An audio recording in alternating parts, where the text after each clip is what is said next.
Existen muchos libros sobre libertad financiera, finanzas personales, pero ninguno que nos da una página para solucionar todos nuestros problemas. Hola a todos, bienvenidos a Elemental, su club de aprendizaje semanal. Mi nombre es Pedro y estoy acá con Santiago. Hola, hola. Y el libro de esta semana es The One Page Financial Plan, el plan financiero de una página de... Nuestro amigo Carl Richards. Carl Richards es un autor al cual hemos llegado porque fundamentalmente tiene varios como columnas famosas en el New York Times.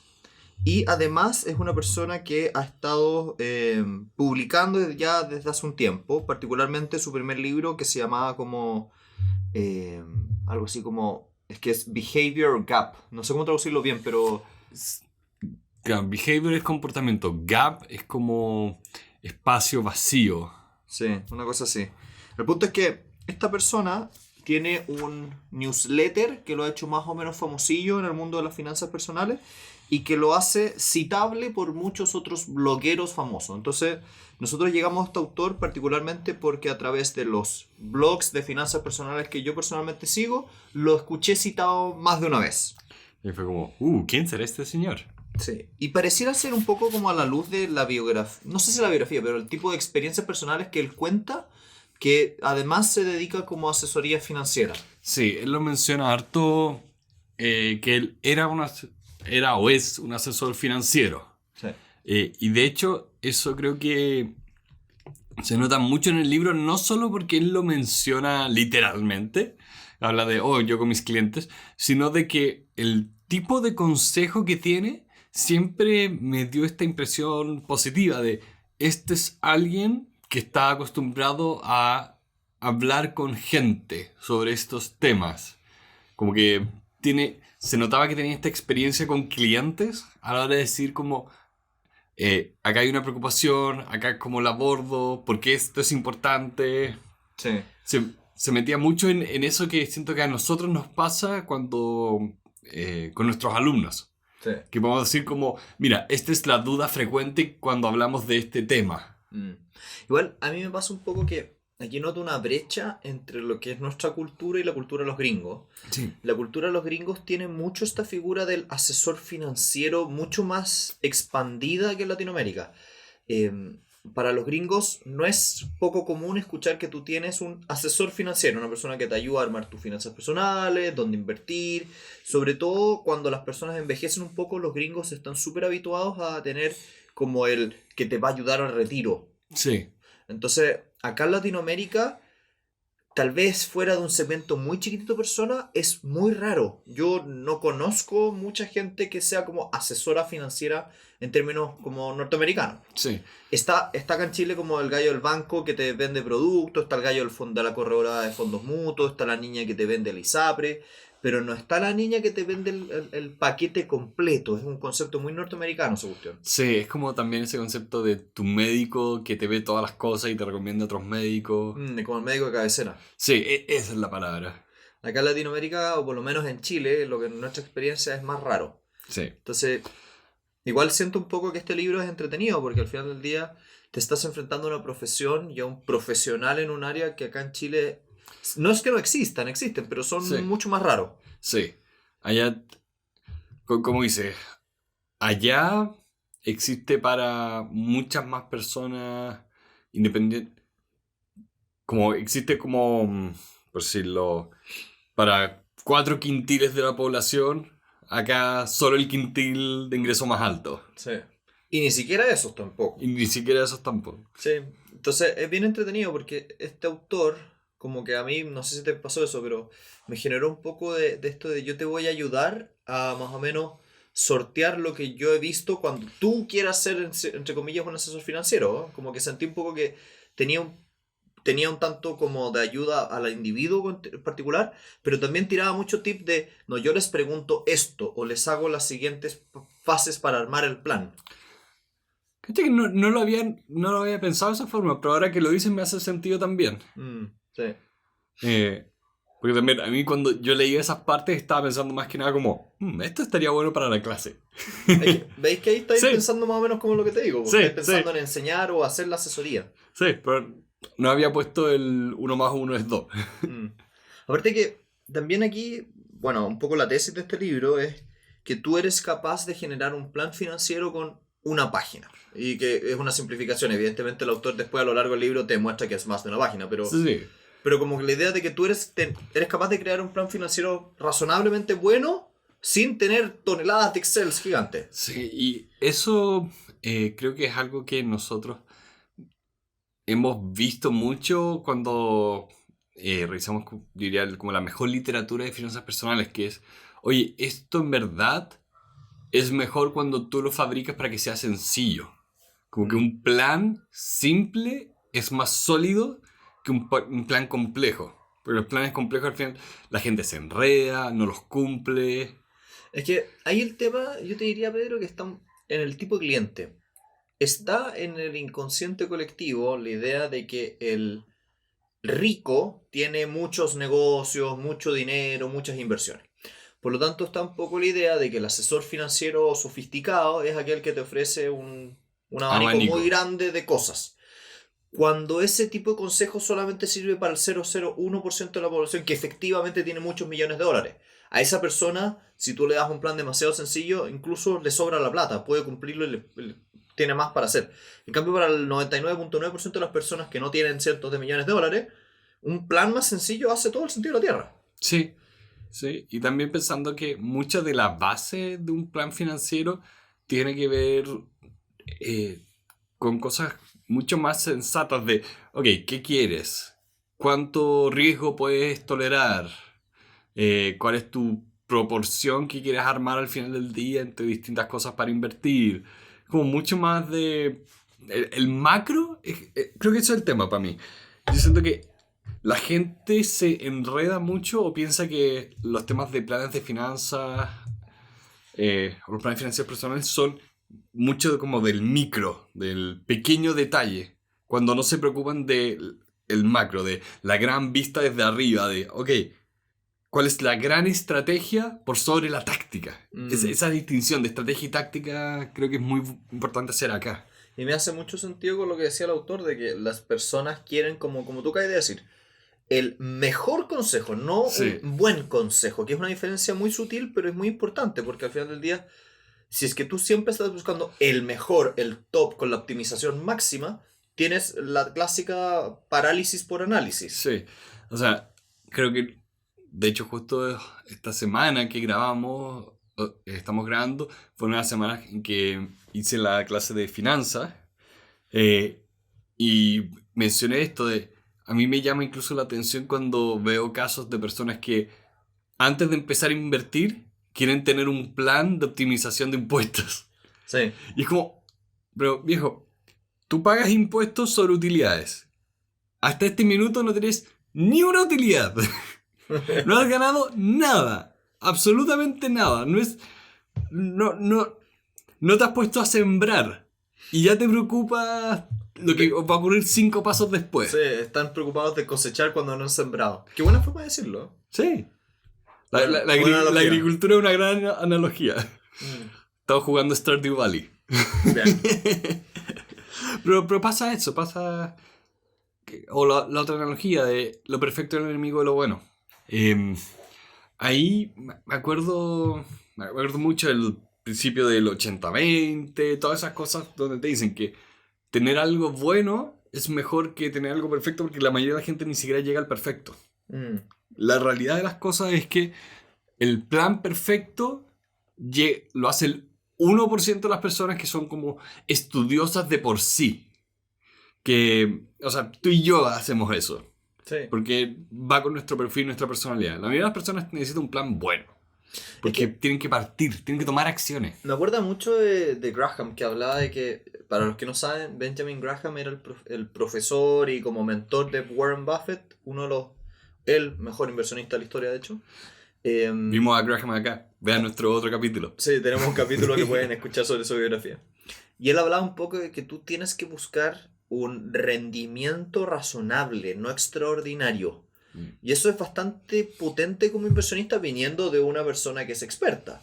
sí. Entonces, chuta, en realidad tú no necesitas un plan que te dé una rentabilidad de un 90% al año. Eso no. Basta con que tengas un promedio, bueno, razonable, y tu plata se va a ir multiplicando. Sí. Sí, y por eso acá me gustó mucho que este libro tiene muchas preguntas para hacerse eh, o para hacerle o para que un asesor haga de, ok, ¿por qué el dinero es realmente importante para ti?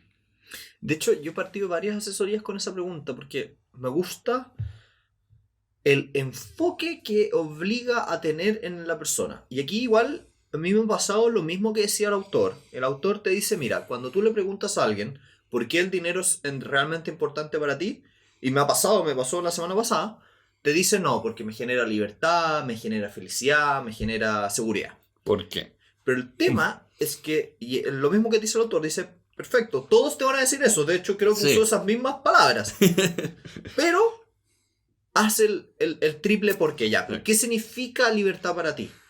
En concreto, ¿qué es? Ah, ya. Y eso, ¿por qué es importante? Y haces como dos, tres derivadas y te das cuenta que la palabra libertad realmente no es lo que querían. La palabra es libertad para que sus hijos tengan en 5 años más la oportunidad de elegir una u otra carrera. Y es mucho más concreto, como que Sí. nosotros no tomamos decisiones financieras en base a ideales abstractos. En verdad estamos dentro de un contexto, dentro de una situación particular, dentro de una familia. Entonces, en realidad ser libre no es ser libre así como la libertad y se imaginan un águila volando. No es eso. Es la próxima semana cuando me toque pagar tal cosa me voy a sentir más libre si es que no tengo un acreedor mandándome un mail. Exacto. Qué impresionante eso de uno primero tener hacer la pregunta del por qué varias veces para llegar a lo concreto. Pero qué increíble que al final necesitamos ese concreto. Las personas somos bastante más como... No sé, materialista no es la palabra, pero buscamos cosas que son mucho más táctiles. Y hace sentido, pues al final del Sí. día la abstracción es una cosa que se le da bien a algunas personas y suena bien en el libro, pero en la vida práctica tú no estás pensando en la libertad cuando estás tomando una decisión de invertir en A o en B. Estás pensando en la libertad en tu caso, en tu situación, en este minuto de tu vida. Y eso también es importante. La libertad y todas estas cosas van cambiando. Sí, y de hecho él lo pone muy bien de que tu plan financiero, si bien acá hablamos de ponerlo en una página, eh, es mucho más maleable de lo que las personas a veces se dan cuenta. Tienes que tener un plan que se adapte a los cambios, o sea, es un poco esta historia entre Keynes y este otro inversionista que era muy famoso, que me acuerdo lo vimos en el libro de... No sé si es Keynes Fisher, creo que era Fisher el otro, ¿no? Creo, que era un gran inversionista en los años 20. O Hayek, uno de los No, tres. no era, Que porque eso- no era un economista. Ah, ya. No era un economista. Debe ser Fisher, sí, Irving Fisher. debe Irving ser. Fisher. Que era el gran inversionista de los años 20, pero después de la crisis financiera, eh, fue- nunca logró adaptarse y adaptar su plan. Y ahí en ese momento Keynes fue famoso por adaptar su plan de inversiones y sobresalir. Este cuento está en el... ¿cómo se llama esto? Ay, The Data Detective. Sí, en el libro. Sí. Ahí lo mencionaba. Entonces ahí recuerdo esto de...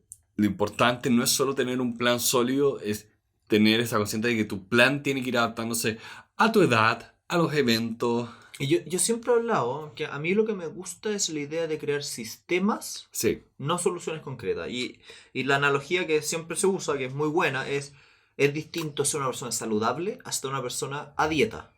La dieta tiene el problema de que tiene un inicio, un final, tiene un resultado. Si una persona saludable no tiene un inicio y un final, no tiene un resultado concreto, es continuo.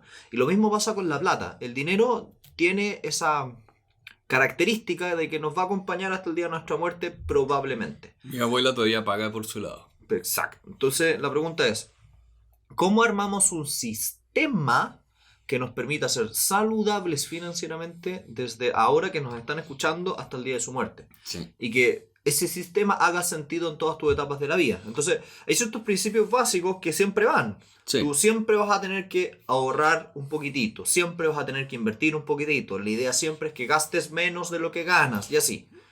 Sí, pero hay cosas más generales dentro de que estos planes son personales. Sé que eh, creo que ya no se aplica o la descomprobaron la pirámide de Maslow. La pirámide de Maslow, más que no se aplica, es que era una teoría que ya ha Sí, tenido hartas versiones más nuevas nomás. sí, quiero buscar una versión nueva, pero es un poco eso de, mira, todos de todas formas tenemos ciertas como cosas que le damos más o menos prioridad. Ujú. Entonces ahí es importante pensar que siempre va a ser importante el tema de salud, educación, vivienda. Y eso va a tomar forma más o menos personal dependiendo claramente de la persona y qué priorizan. También otra cosa que es importante a ese respecto es que, como tú decís, todos tenemos varias como grados de necesidades, ¿no es cierto? Y el tema que a mí me encanta, que es una frase que te la copié a ti, de hecho, que lo he usado muchas veces, Oh, es el tema de la brújula. Como muchas veces tú tienes más de una necesidad en paralelo al mismo tiempo. Ahora, tú, como el dinero no es eterno ni infinito, tú tienes que, entre comillas, tener un norte, tener una brújula, ir más o menos hacia un lado, y eso va a significar que tú tengas que renunciar a otras cosas, sí, que es parte del camino. Entonces, el autor sugiere, mira, haz la pregunta a los por qué, profundiza qué significa el por qué, y después haz la pregunta. ¿Estamos de acuerdo que X es importante y que vamos a armar un plan financiero en relación a ese X? Es sí. decir, que nuestro norte va a ser eso, que es una muy buena forma de ponerlo, porque al final del día tú le estás diciendo a esa persona, perfecto, vamos a construir en torno a esta de todas tus necesidades. ¿Estamos de acuerdo que vamos a construir una inversión hacia ese lado? Y si la respuesta es sí, puedes seguir trabajando. Si no, tienes que volver a reevaluar todo el proceso. Sí, pasa. A mí, por ejemplo, me pasa. Yo me conozco y a mí me gusta comprar gadgets, juegos. Entonces, por ejemplo, para mí, el perseguir mis objetivos financieros tiene que ir primero porque yo necesito. A mí no me puede sobrar el dinero. Ya. Si me sobran, es más probable que me lo gaste. Entonces, yo hago cosas para eh, invertirlo o ponerlo en depósito a plazo, cosas que a mí me quiten el acceso, cosa de que yo así puedo mantener mi plan financiero, porque si no, me va a costar. Yo Ya. tengo que, entre comillas, convertir mi inversión en un gasto y el gasto que más priorizo. Ya. Y eso fue una técnica que encontré de cómo responde esta pregunta que el autor hace de, ok, si este es tu plan, ¿por qué es importante? Eh, y vamos a comportarnos de manera que lo cumplamos o no. Mm. Y también te puede pasar, y el autor lo dice, que tú no tengas tanta claridad de cuáles son esas cosas importantes. Sí, Entonces, hay como pequeñas técnicas que te permiten dilucidarlo. Una de esas me encantó, que era una frase que decía, el calendario y la billetera no mienten. ¿Y qué quiere decir eso? En qué gastas tu tiempo o en qué gastas tu dinero habla muy bien de lo que es importante para ti. sí, Porque al final del día, lo quieras o no, si es que estás dedicándole mucho tiempo a algo, quiere decir que ese algo amerita en tu cabeza más, es algo más importante que esa otra cosa que no estás haciendo. sí, A pesar de que teóricamente tú puedas pensar que es más importante lo otro, sí, pero tus actos hablan un poco de lo que realmente tú como tu subconsciente considera interesante o importante. sí. Es un poco esto de... eh, nosotros tenemos dentro... Esto tiene que ver como con las motivaciones de compra, viéndolo desde el otro lado. eh, Uno habla mucho de que a veces la gente compra por temas aspiracionales. Entonces, ahí es donde tenemos este deseo de algo versus la realidad. La gente que se inscribe al gimnasio versus la gente que va al gimnasio. Mm. Entonces, ahí hay una diferencia importante que hay que tener en consideración. Y es importante también poder ver todo este como historial de manera no solo honesta, pero sin latigarnos. Mm. Porque pasa mucho eso de que tenemos este anhelo y como no lo cumplimos, sentimos culpa. Mm. Entonces lo abandonamos completamente. Igual también hay que ser sincero, ¿ah? ¿Te acordás que en Ken Robinson, en El Elemento, el gallo hablaba de que todas las personas tenemos como ganas de hacer muchas cosas y Sí. tenemos una alta expectativa de que todos queremos saber tocar el piano, y no sé Sí. qué. Y me acuerdo que el libro decía una cosa así como, mira, me acerqué una vez a un pianista y le dije, oh, me encantaría tocar como tú tocas el piano. Y el pianista lo miró y le dijo, la verdad es que si te encantaría, lo estarías haciendo. Entonces, la verdad de las cosas es que no hay nada de malo en admitir que tenemos un tiempo finito, somos una persona finita, tenemos recursos finitos, y por lo mismo tenemos que aceptar que muchas veces, como decíamos en la brújula, no vamos a poder hacerlo todo. No. Y eso está bien. Hay Sí. que darse el permiso para decir, este planeta es tan grande que es imposible que seas todo. Lo Sí. lamento, pero es imposible que seas todo. Sí, a mí me ha pasado... ¿Qué curioso? Que yo tengo muchas listas de todo. Y tengo listas, por ejemplo, de juegos que me interesan, libros, películas, todo eso. Y de repente me pasa que lo miro y es como, ¿sabes qué? Esto en verdad no... Me gusta, no lo amo. Ya.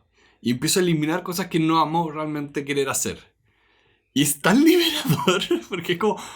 Ah, A mí me pasó con la batería, por ejemplo. Me acuerdo que nosotros tenemos un amigo que tenía una batería eléctrica. Entonces, este amigo tomó la decisión de...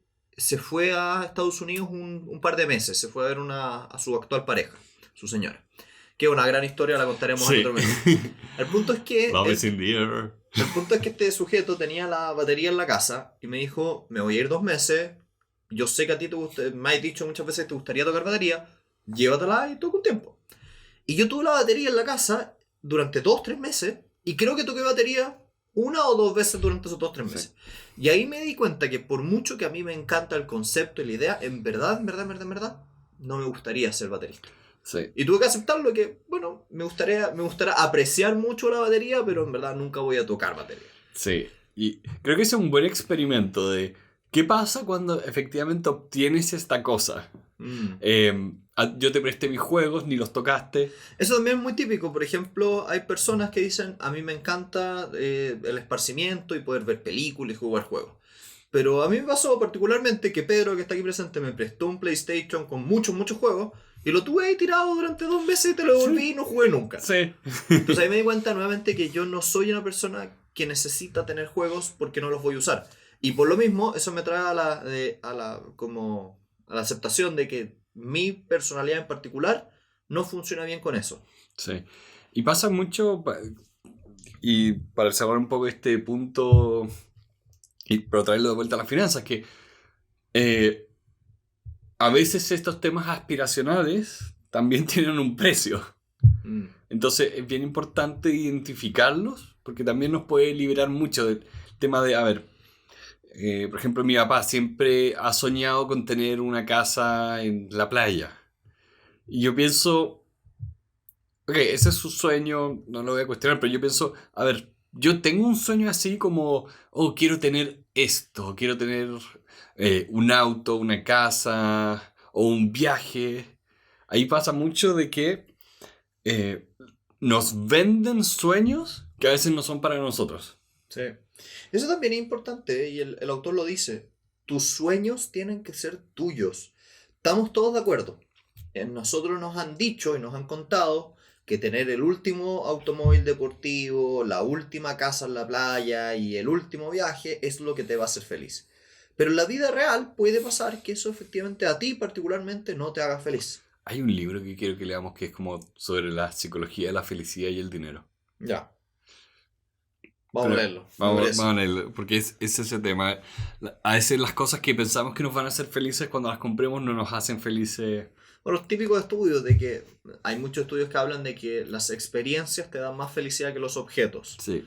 Y que es más probable que seas más alegre o más feliz invitando a alguien a una comida que gastándose ese mismo dinero en una chaqueta bonita.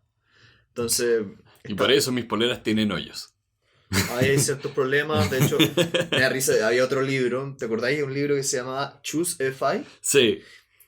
Los que nos están escuchando tenemos un capítulo de eso, se llama Elige la libertad financiera, vayan a escuchar ese capítulo, es muy bueno, pero me acuerdo que tenía una frase que decía algo así como, está bien, tienes que ser frugal, no gastar dinero, pero lamento decirte que no necesitas que tu pareja te diga que tienes que comprarte nuevos calzoncillos porque los tuyos están con hoyo. Y yo decía para mí adentro, mis calcetines están todos con hoyo.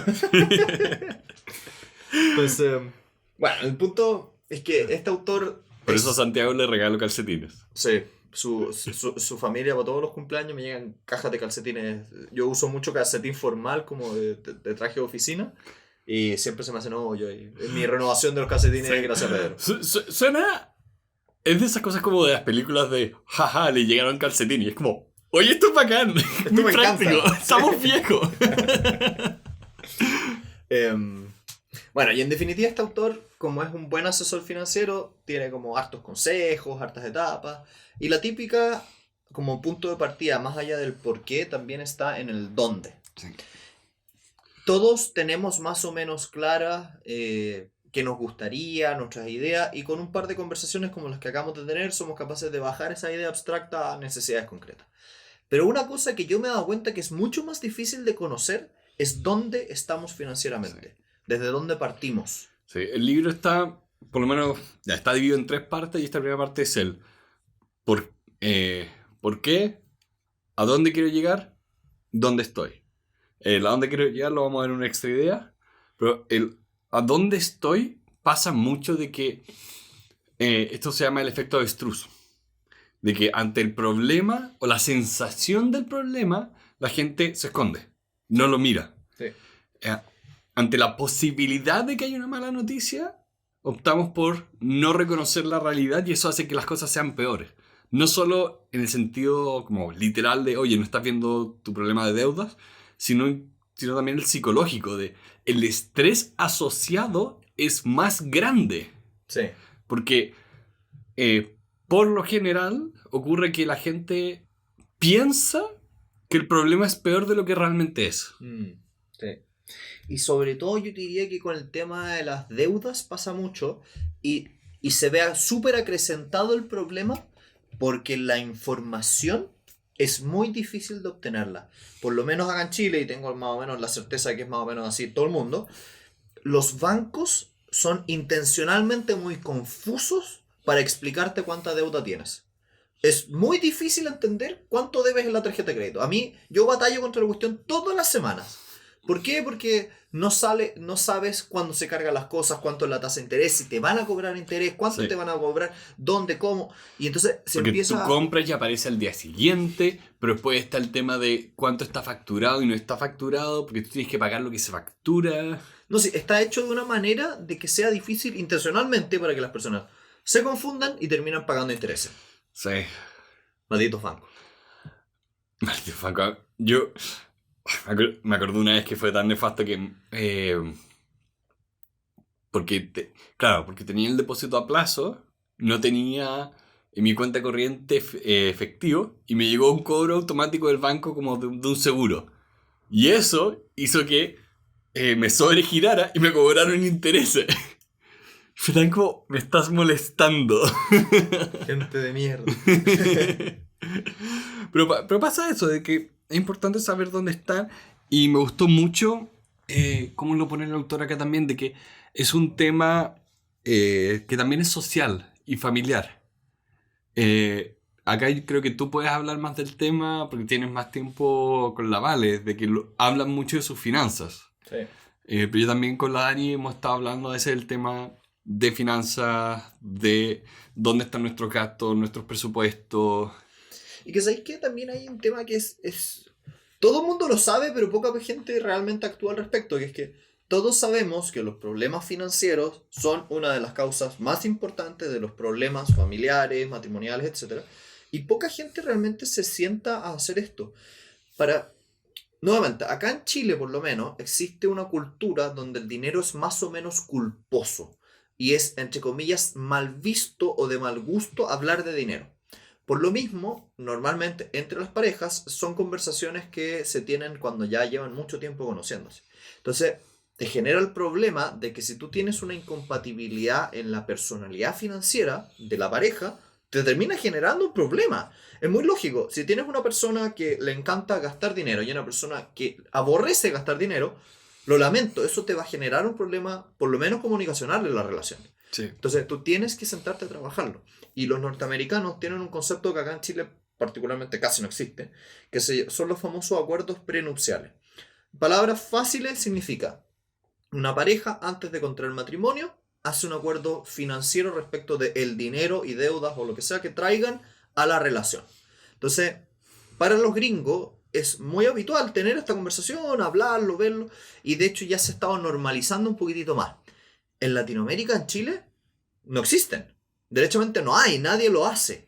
Entonces, es muy curioso cómo tú estás diciendo una dimensión que te va a afectar todo el resto de tu vida y no la conversaste. O sea, no sabes cuánta deuda está trayendo la relación esta persona. Sí, es que Chuta. yo lo pienso mucho como los temas de, por ejemplo, la alimentación. La alimentación es algo que todos hacemos todos los días, pero no es un tema de conversación por lo general. Ya. O sea, tú, por ejemplo, con la Vale, hablan de, oye, ¿qué dieta queremos tener? Sí, bastante habitualmente. Pero es porque casualmente ella es médico y tiene muchísimos conocimientos al respecto. Pero Claro, pero por eso, la norma no es un poco de que hablemos de cuánto pesamos, de cuánto queremos pesar, cómo queremos comer.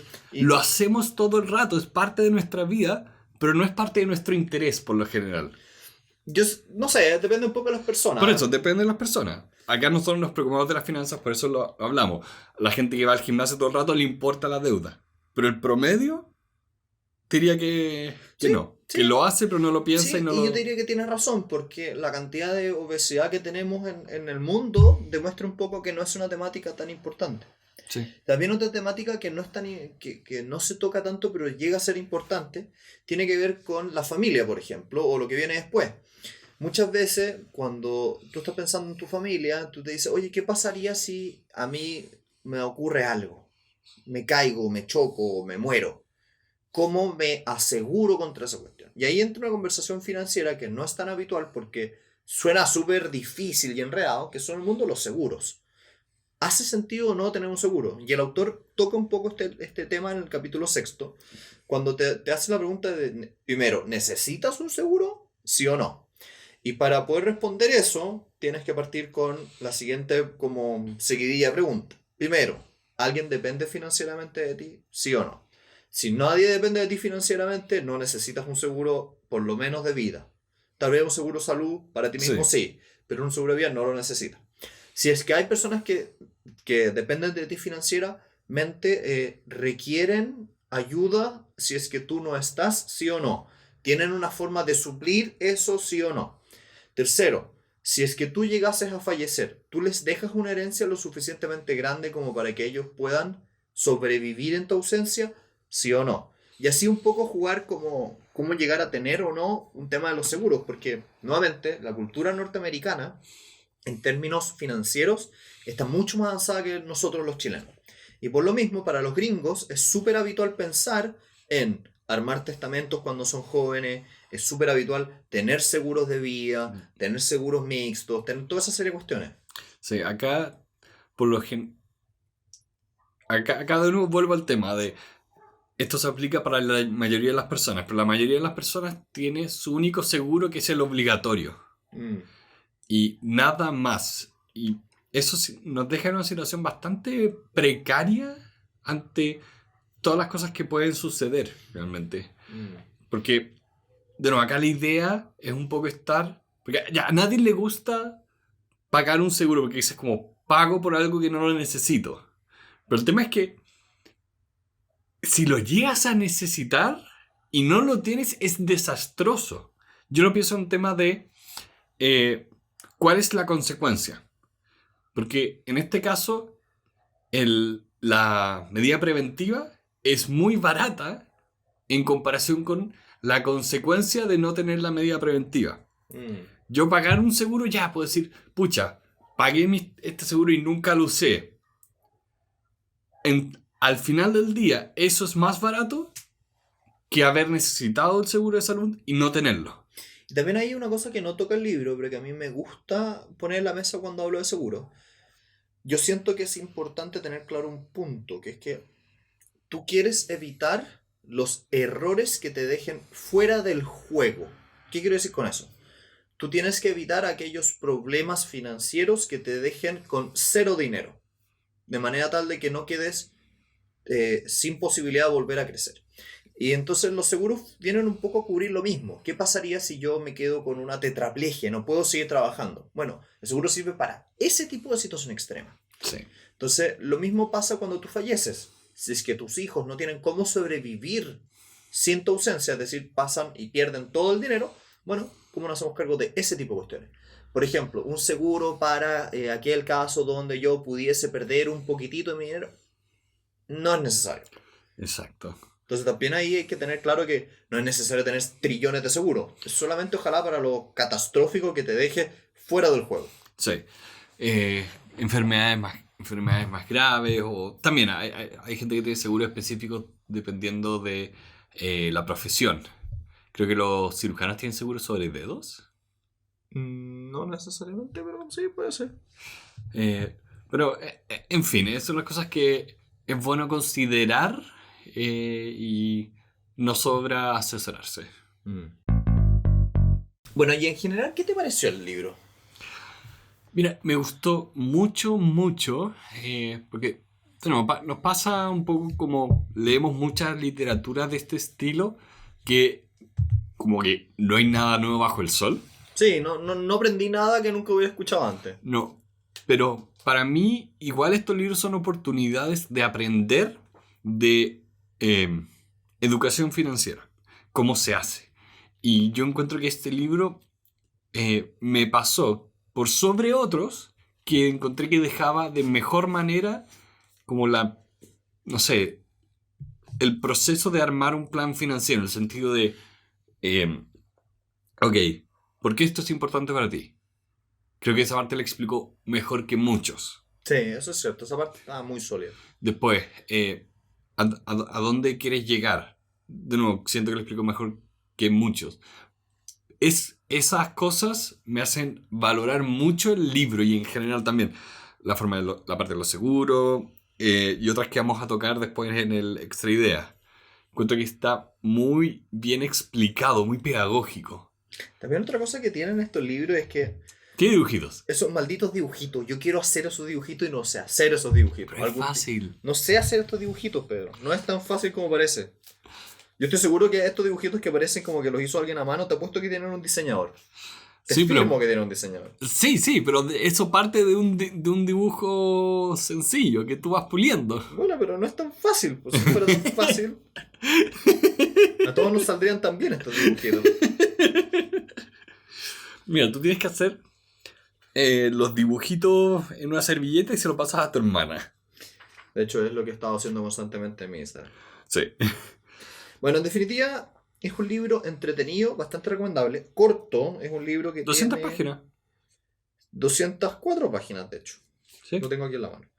Rápido, bonitos, entretenido. Creo que no tiene traducción en español, lamentablemente. Típico. Vale. Es bien nuevo. Sí, es bien nuevo. Debe tener como este año 2020, creo. A ver. 2015, mira. Pensé que era más nuevo. Pensé que era 2018. Me dio la impresión. Bueno, y con eso les damos muchísimas gracias a todas las personas que siempre nos acompañan, nuestros queridos patrocinadores. Las personas que nos quieren conocer pueden irse a nuestra página web, elementalpodcast.cl, y ahí nos pueden mandar mensajes, nos pueden escribir. También quiero hoy día particularmente mandarle un saludo a la gente que nos está dejando comentarios en YouTube. He visto harto comentario en YouTube. Sí. Eso es un agrado. Y comentarios positivos. Sí, no, los haters no han sido tan abundantes últimamente. No. Siempre hay, pero son menos abundantes. Sí, es un agrado. Es un agrado cuando uno trata de tener un proyecto educacional. Sí, y la gente está agradecida porque uno está haciendo algo educacional. Sí. Me da risa eso a veces cuando nos llegan esos mensajes negativos como... Viejo, no me importa tu odio. Sí, más que eso, es de esas cosas que hace pensar como... Lo que hacemos acá no amerita tanta energía tuya. No amerita tu enojo. Creo que tienes mejores cosas que hacer. Pero bueno. Un caluroso saludo, por lo tanto, a todas las personas que nos siguen y los invitamos a seguirnos escuchando la próxima semana en todas las plataformas de podcast. Que estén muy bien y tengan una muy buena semana. Adiós.